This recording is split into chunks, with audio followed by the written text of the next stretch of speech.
Donald Trump tried to challenge Jasmine Crockett. Huge mistake on live TV. The cameras were already rolling when Jasmine Crockett entered the chamber. The air carried that thick electric tension only Washington can generate, half politics, half performance. The room was packed. Senators, journalists, aides, every seat taken. The House Committee on Government Oversight was about to go live nationwide. At the center table sat Donald Trump, leaning back in his chair, arms folded like he owned the place. He wasn't supposed to be there, not as a witness, not as a defendant, but as a special guest, invited by his allies to clarify certain remarks about government transparency. Everyone knew it was a publicity stunt. Trump loved the stage, and this was his biggest one since leaving the Oval Office. But across from him sat Representative Jasmine Crockett, calm, composed, her notes perfectly aligned on the desk, tabs color-coded.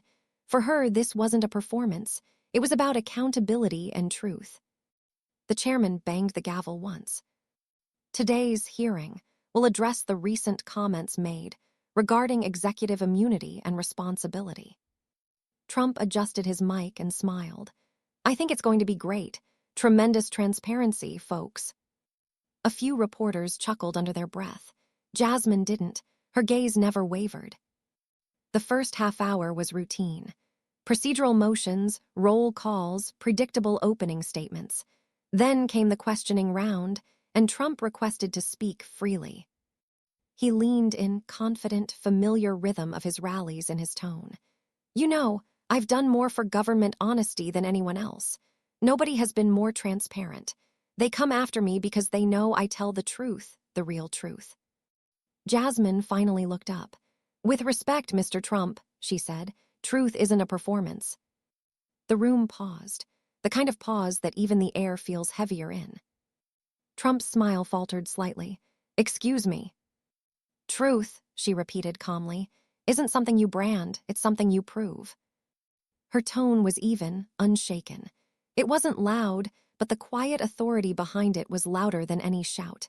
The reporters began typing faster.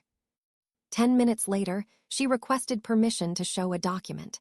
It was a transcript, an internal memo dated months earlier. On screen, it displayed Trump's own communications about withholding financial records from auditors. This is your definition of transparency, she asked. Trump shifted in his seat. That's fake, totally fake, we never sent that. Jasmine clicked her pen. The document came from your office server. The metadata confirms it, unless your signature forged itself, Mr. Trump. A faint wave of murmurs rippled through the room. Cameras zoomed in. Trump looked toward the chairman, half expecting intervention. None came. You don't have to answer, Jasmine continued, but the record already has. The crowd sensed something shifting, a kind of reversal. The moment Trump realized he wasn't leading the narrative, he tried to pivot. You know what? You people just hate success. You hate winners. I made this country. Jasmine raised a hand gently. Mr. Trump, we're not discussing slogans. We're discussing evidence. The hearing grew quieter. Even the rustle of papers stopped. She was controlling the tempo now, slowing it, tightening it. Here's the pattern, she said, scrolling through slides. Whenever accountability approaches, you call it persecution. When evidence appears, you call it fake. And when truth speaks, you call it bias. So let's ask the real question. If you did nothing wrong, why fight transparency at every turn? Trump didn't reply immediately. His eyes darted to the committee members behind him. The cameras were merciless, high-definition silence. Because transparency, Jasmine concluded softly, doesn't fear exposure, deception does. By the first recess, clips of the exchange were already trending online. The hashtag #CrockettTV's Trump climbed into the top 5 within an hour. Pundits on both sides replayed the moment she said, "Truth isn't something you brand." But what viewers didn't see, what the cameras couldn't capture, was what happened off mic. A staffer leaned over to Jasmine during the break. "You just broke the internet." She smiled faintly. "I wasn't trying to. I just asked questions no one else would." Meanwhile, Trump's team huddled in the corner, whispering damage control. He slammed his folder shut. "We're not done yet." And they were. The second half of the hearing would test every ounce of restraint, intelligence, and resolve Jasmine possessed. When the session resumed, Trump came out swinging. "You know, people say she's smart. I don't see it. I see someone reading notes written by somebody else." Jasmine didn't even blink. "Notes," she said, "keep records, and records preserve truth, something your administration struggled with." Laughter rippled faintly. Even a few committee members hid their smiles.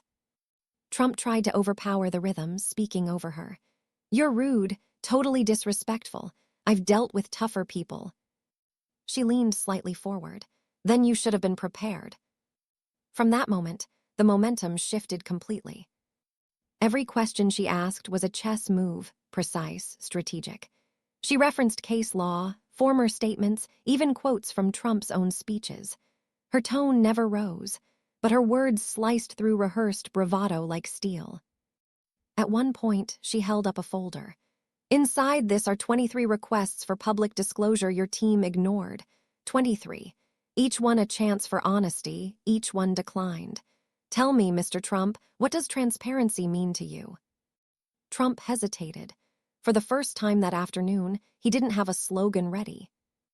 "It means being honest with the people," he said finally. "Then why?" she asked. "Have the people been misled repeatedly under your watch?" He muttered something about fake news, witch hunts, conspiracies. She let him finish. Then she said quietly, "If truth were a witch, Mr. Trump, it would have burned centuries ago. Yet here it is still standing." The room erupted. Gasps, applause.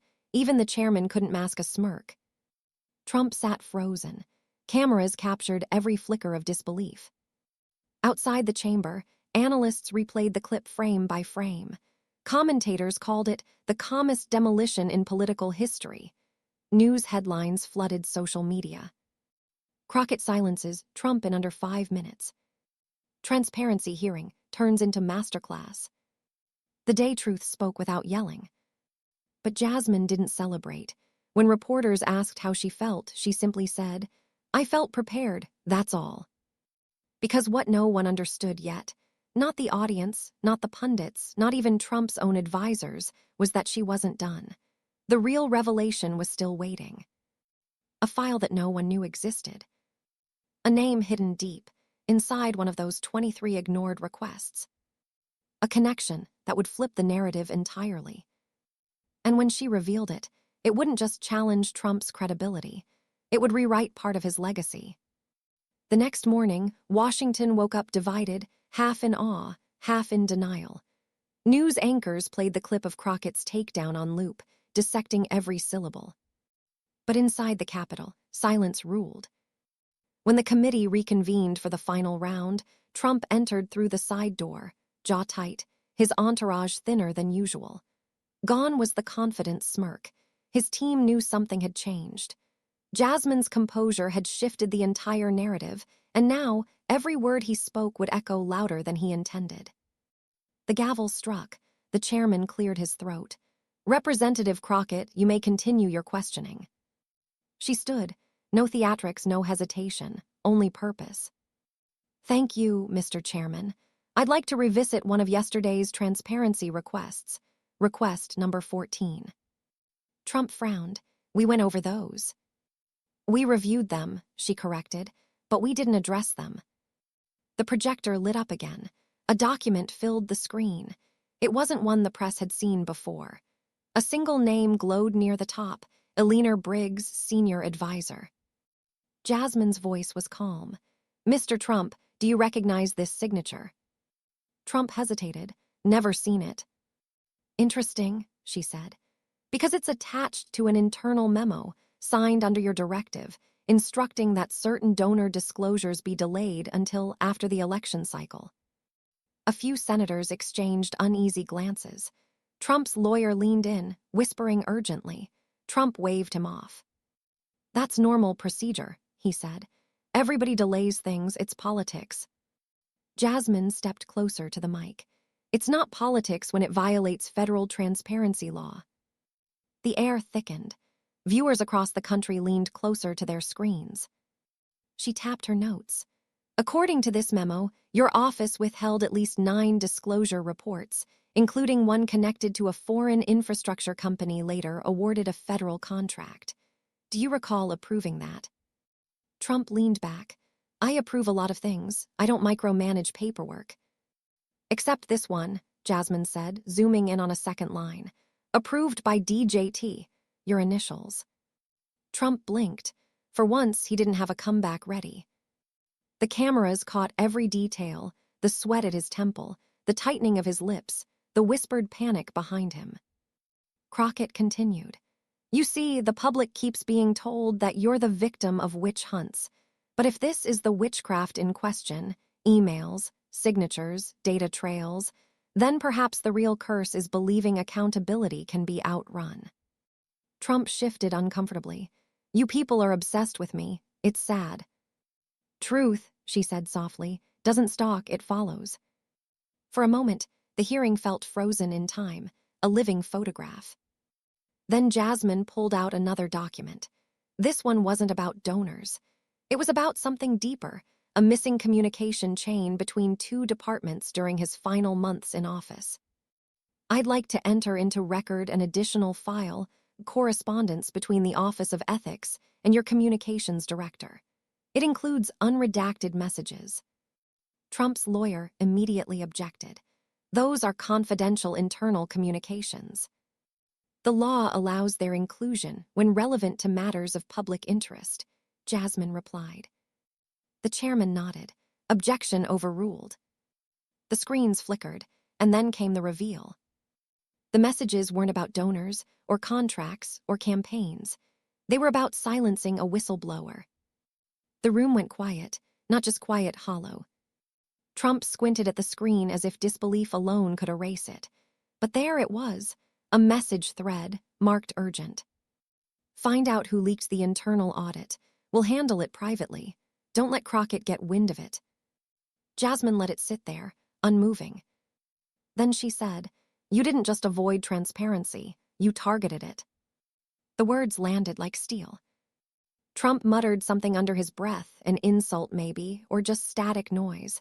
But his tone had lost its rhythm. His usual deflection, the showmanship, gone. She didn't gloat, she didn't smile. She simply continued, her tone level, surgical. Mr. Trump, the truth you fear isn't political. It's procedural. It's documented, time-stamped, archived. And right now, it's live on national television.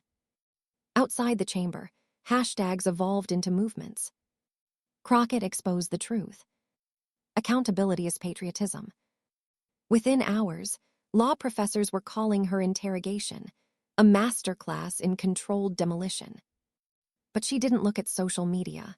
While pundits debated, she sat quietly in her office, reading through the last folder, the one she hadn't shown yet. Her aide entered hesitantly. That last file, you sure you want to go public with it? It might hit harder than anything else. Jasmine looked up, her tone steady. Truth doesn't need permission to exist. The aide nodded. Then I'll prep it. By the time the final session began, the hearing room was overflowing. Reporters were standing in the aisles, cameras perched on tripods, the world watching. Trump looked tired now. His once defiant grin had turned mechanical. He still tried to act unfazed, but the room could sense it. The power dynamic had flipped. Jasmine began slowly. Before we conclude, there's one more item to address, one that ties everything together. She clicked the remote. The screen displayed a photograph, grainy, time-stamped months before. It showed a private meeting at Mar-a-Lago between Trump's aides and 2 foreign consultants. This meeting, she said, was never logged in the visitor registry, but cross-referencing satellite data, travel logs, and hotel check-ins, the timeline matches perfectly with the missing disclosures. Trump's lawyer stood. This is speculative. It's factual, Jasmine interrupted, voice sharp for the first time. Every timestamp here aligns with financial entries that disappeared from your campaign ledger the same week. Trump slammed his palm on the table. You're making up lies. I didn't do anything illegal. Jasmine met his glare. Then why are you shouting at the evidence? The crowd erupted in murmurs. It was the first time anyone had ever seen Trump visibly cornered, not by shouting, not by spectacle, but by quiet precision. Jasmine continued, calmly but firmly. The public deserves transparency. This isn't about politics. It's about integrity, the thing no leader can buy back once it's lost. Her last line hung in the air. Even the chairman didn't interrupt. When she sat down, the silence was thick with realization. Everyone in that room, journalists, senators, aides, knew they'd just witnessed the moment a former president was publicly undone not by scandal, but by truth itself. As the hearing adjourned, Trump's team rushed him out. Cameras followed every second of his exit, the clenched jaw, the stiff posture, the flash of panic beneath his usual swagger. Jasmine remained seated, collecting her papers. Not triumphant, not boastful, just calm as if the storm had finally passed through. A reporter shouted across the aisle, "Representative Crockett, how does it feel to take down a former president?" She smiled faintly.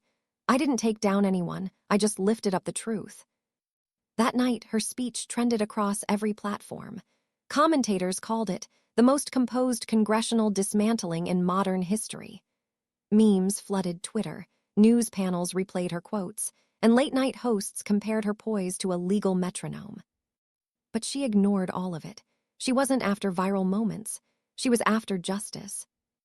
In an interview weeks later, she was asked whether she planned it all: the timing, the tone, the viral delivery. She simply said, "The truth plans itself. We just have to stop interrupting it." By dawn, the clip had crossed 128 million views. Every major outlet from BBC to BuzzFeed ran the same headline. Crockett corners Trump, silence in the chamber. But what no one saw coming was what happened next. That morning, a sealed document quietly landed on the desk of the Office of Government Accountability. It wasn't leaked by a journalist. It wasn't dropped by a hacker. It came from inside Trump's own circle, a disillusioned aide who'd watched everything unravel from behind those golden doors. The document was titled Undisclosed Financial Disbursements, 2024-2025 cycle. It listed 5 payments, each traced directly back to the same shell company Jasmine had exposed the day before. By noon, it wasn't just a scandal. It was evidence. Trump went live on Truth Social, voice hoarse, eyes darting between camera and cue card. "This is a witch hunt, a hoax.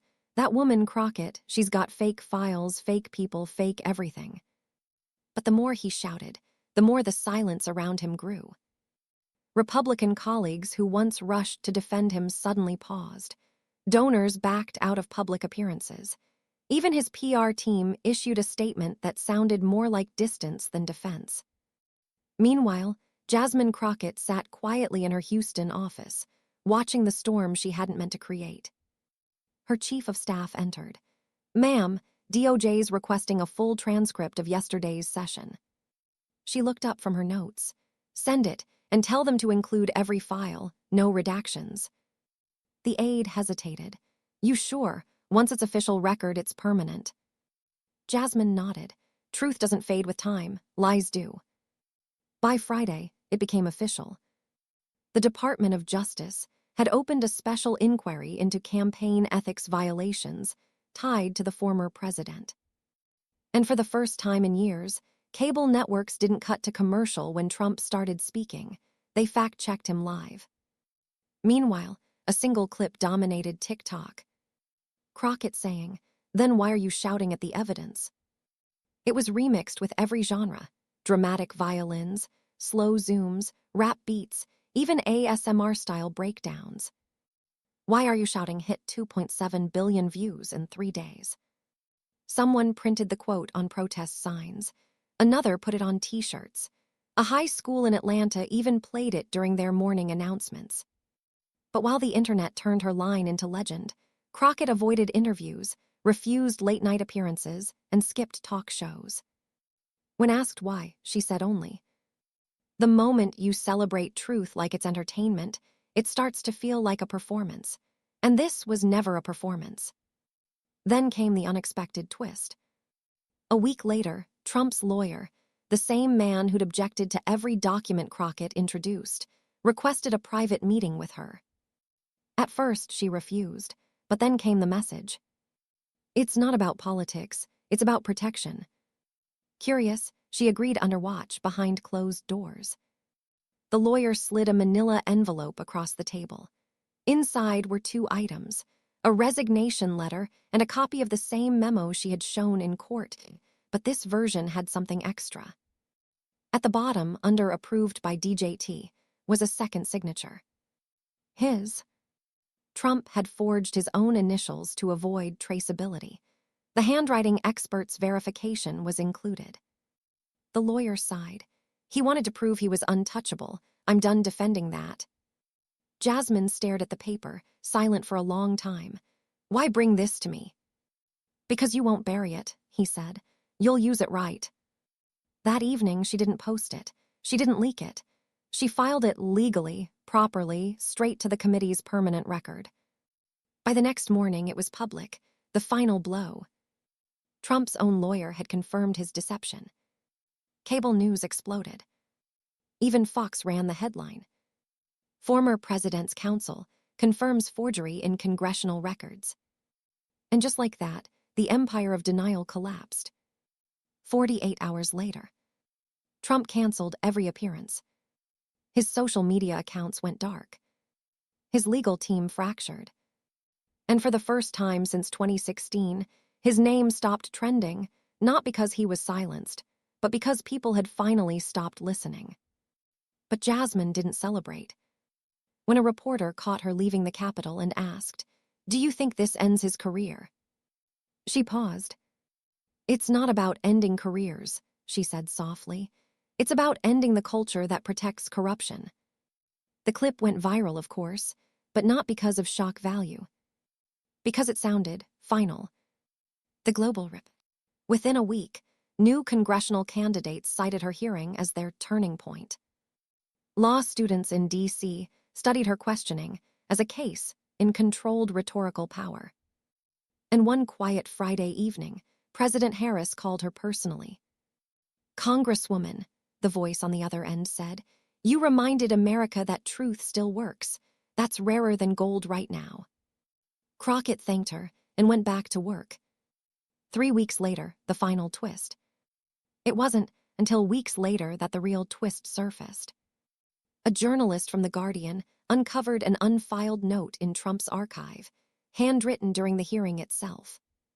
It read, "Don't let her see the other file. 2021 Ukraine draft, too close." Investigators followed the clue. And what they found reopened an entirely new case. The Ukraine draft referred to a proposed private deal between Trump-affiliated firms and a Ukrainian energy company, a deal Congress had never been told about. The paper trail went deep, too deep.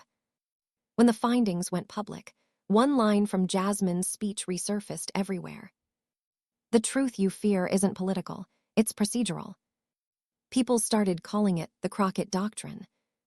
It became shorthand for transparency in government.